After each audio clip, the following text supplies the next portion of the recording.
Miss হবে না আপনার পছন্দের টিভি শো। দেখুন জি5 অ্যাপে একদম ফ্রি। আমি ভাবতে পারছি না আপনি সবাইকে এভাবে ঠকাবেন। মুখ সামনে কথা বলো ফুলকি। কাকে ঠকিয়েছি আমি? আমি কোনোদিনও কাউকে ঠকাইনি।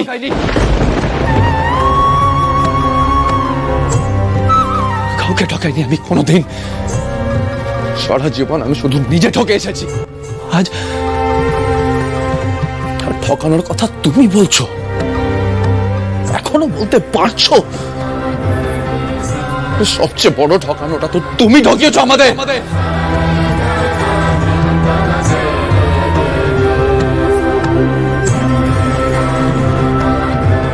বলার প্রয়োজন মনে করনি? বলার প্রয়োজন মনে করনি যে সত্যেন বাবু আর আন্টি তোমার নিজের বাবা মা নন? এদিকে তুমি নিজে সবটা জানতে। কি আপনি এটা কি বললেন স্যার? আপনি আমায় আঘাত দেওয়ার জন্য এতটাই করতে পারলেন? আপনি আমার মা বাবার নামে মিথ্যে কথা বললেন। আমি ভাবতে পারছি না এটা আপনি। আপনি তো আমার কাছে ভগবানের মতন ছিলেন। অনেক হয়েছে, অনেক হয়েছে তোমার নাটক ফুলকি দাস। এবার নিজের নাটকগুলো বন্ধ করো, আমি আর সহ্য করতে পারছি না। ভগবানের মতন ছিলাম নাকি আমি? আমাকে আমার পুরো পরিবারকে ঠকিয়েছো তুমি, তাও আমি কিচ্ছু বলিনি, শুধু তোমার বক্সিং এর ম্যাচ আছে বলে। এখন তুমি আমার সাথে দাঁড়িয়ে বড় বড় কথা বলছো। তুমি জানতে তুমি অ্যাডপ্টেড, রাইট? তাও আমাদের কিচ্ছু বলোনি। আমাকে বিয়ে করার পেছনে তোমার কোনো উদ্দেশ্য ছিল ফুলকি? প্রথম দিন থেকে একটার পর একটা চাল চেলে এসেছো ফুলকি দাস। আপনার মাথায় এসব ভুল ধারণা কে ঢুকিয়েছে স্যার? আপনি এক্ষুনি চলুন আমার মায়ের কাছে, এক্ষুনি। আমি প্রমাণ করে দেবো সবাই মিথ্যা কথা বলছে। আপনি তো এসব নিজে থেকে ভাবতে পারেন না? আপনাকে নিশ্চয়ই এসব কেউ বলেছে। আমি জানি না আমার কোন গোপন শত্রু আপনার কানে এই বিষ ঢেলেছে, কিন্তু আন্দাজ করতে পারছি। কিন্তু তার নাম আমি নেব না, তাহলে তো আপনি আরো চটে যাবেন। আপনি এক্ষুনি চলুন আমার মায়ের কাছে, এক্ষুনি আসুন।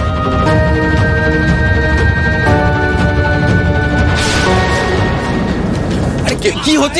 আমি বলছিলাম মাথা ঠিক নেই, ছাড়ো না আমার হাতটা। কি হয়েছে ফুলকি? ফুলকি এই শরীরে কোথায় যাচ্ছ তুমি? প্লিজ বলবে।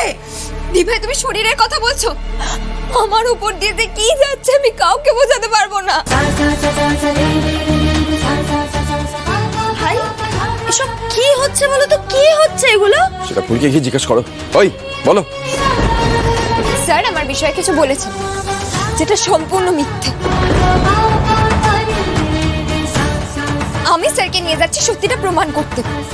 তোমরা স্যারকে বলো যে স্যার যা যা কথা বলেছেন সেগুলো যদি মিথ্যে আমি প্রমাণ করে দিই, তাহলে স্যার নিজে উদ্যোগ নিয়ে এই মিথ্যে কথা কেন বলা হলো সেটা বের করবেন। স্যার তোমাদের সবার সামনে এই কথা দিক। ফুলকি, রোহিতের কি মিথ্যে ধারণা হয়েছে শুনি আমি। তুই শরীরের এই অবস্থা নিয়ে কোথাও যাবি না। চল, ওইসব সত্যি মিথ্যে প্রমাণ পরে হবে, কোন ভেতরে চল। মা,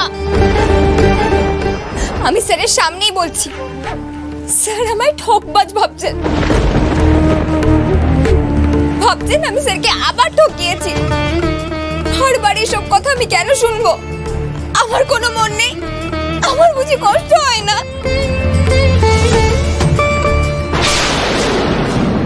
বেশি কথা বলো না ফুলকি। মা যা বলছে সেটা শোনো। ঘরে যাও, গিয়ে শুয়ে পড়ো। আর দয়া করে আজকের মতন এই বিষয়টা নিয়ে আলোচনা করা বন্ধ করো। না স্যার, এক্ষুনি ফয়সলা করতে হবে। আমি এত বড় মিথ্যে কথাটা মেনে নিতে পারছি না। মা, দিদি, দিভাই, আমি তোমাদের ফিরে এসে সবটা বলবো। তোমরা চিন্তা করো না, আমি ঠিক থাকবো। স্যার এমন কিছু বলেছেন যার ফয়সলার জন্য গোটা একটা রাত্রি অপেক্ষা করা যায় না। স্যার চলুন, আমরা অশোকনগর যাচ্ছি। সবাইকে বলে গেলাম, চলুন। আরে ফুলকি, ফুলকি, ফুলকি, ফুলকি, বাড়াবাড়ি করো না, মাথা ছাড়ো বলছি। মাথা গরম করো না আমার।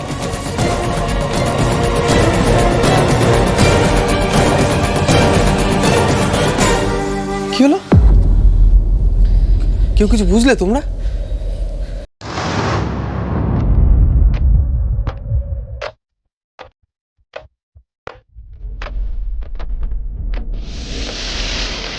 আরে ম্যাডাম বলো দেখি ওদিকে কি সংবাদ?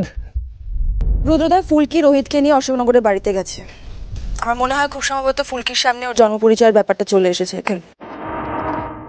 তুমি একটু সত্যেনবাবুকে দেখো, ছাড়ছি। হ্যাঁ সত্যি কাজের মেয়ে উঠছে দিন দিন। জয় মা বটচণ্ডী। এতদিনে মনে হচ্ছে তুমি একটু মুখ তুলে চেয়েছো। রোহিত রায় চৌধুরী যখন ফুলকির বাড়ি গেছে তাহলে ফুলকির মাকে নিশ্চয়ই ফুলকির জন্ম পরিচয় জিজ্ঞেস করবে, তখন সত্যিটা বাইরে বেরিয়ে আসবে। শুধু রোহিতকে আরেকটু ম্যানুপুলেট করতে হবে। ফুলকি দাস, তোমার দিন শেষ এবার। রোহিতকে কি করে সত্যেন তিওয়ারিকে ফোনটা করি। তুই যে বাবা তিওয়ারি, শোনো আগে শুনে নাও। ওই যে ফুলকির যে বাবাটা আছে জুয়ারি মদ্যপ সত্যেন দাস, হ্যাঁ তার কাছে যাও, গিয়ে বলো যে ওনার মেয়ে আর জামাই ওনার বাড়িতে আসছেন, বুঝতে পেরেছো? হ্যাঁ, ওখানে যেন প্রমাণিত হয়ে যায় যে ফুলকি দাসকে ওনারা অনেক বড় বয়সে পেয়েছেন এবং ফুলকি দাস নিজের জন্মবৃত্তান্ত নিজের পরিচয় আগে থেকেই জানতো। সত্যেনের মাথাটা ভালো করে খাও, যাতে রোহিত রায়চৌধুরী ভাবে যে ফুলকি সমস্তটা আগে থেকে জানতো কিন্তু ইচ্ছে করে রোহিতকে কিছু বলেনি, বুঝতে পেরেছো? ক্লিয়ার? আচ্ছা চলো রাখো। হারবো না, ফিঙ্গার ক্রসড, এবার আমি হারবো না।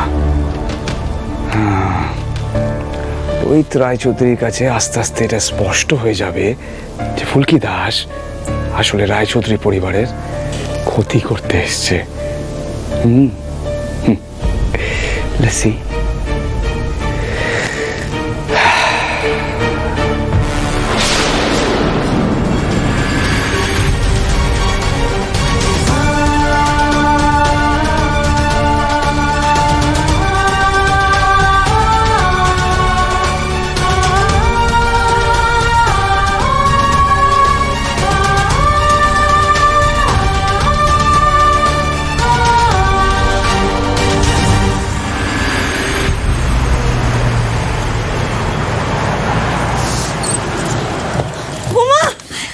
ফুলকি যে আমার ফুলকি, ফুলকি মা, ফুলকি তুই এই সময়? হ্যাঁ এসো বাবা, এসো। তুই একবার আমাকে আগে বলবি তো মা? হ্যাঁ মা, তুমি স্যারকে বলো তো যে আমি তোমার নিজের মেয়ে। স্যার কিছু উল্টো পাল্টা কথা বলছে, তুমি নাকি আমার নিজের মা নও। এটা সত্যি।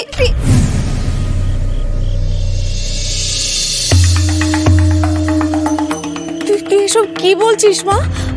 আমি তো কিছুই বুঝতে পারছি না। আমিও বুঝতে পারছি না মা।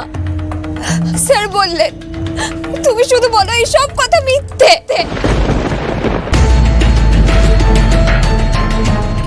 কি হলো মা, তুমি কিছু বলছো না কেন? জি5 ডাউনলোড করুন আর সব এপিসোড দেখুন একদম ফ্রি।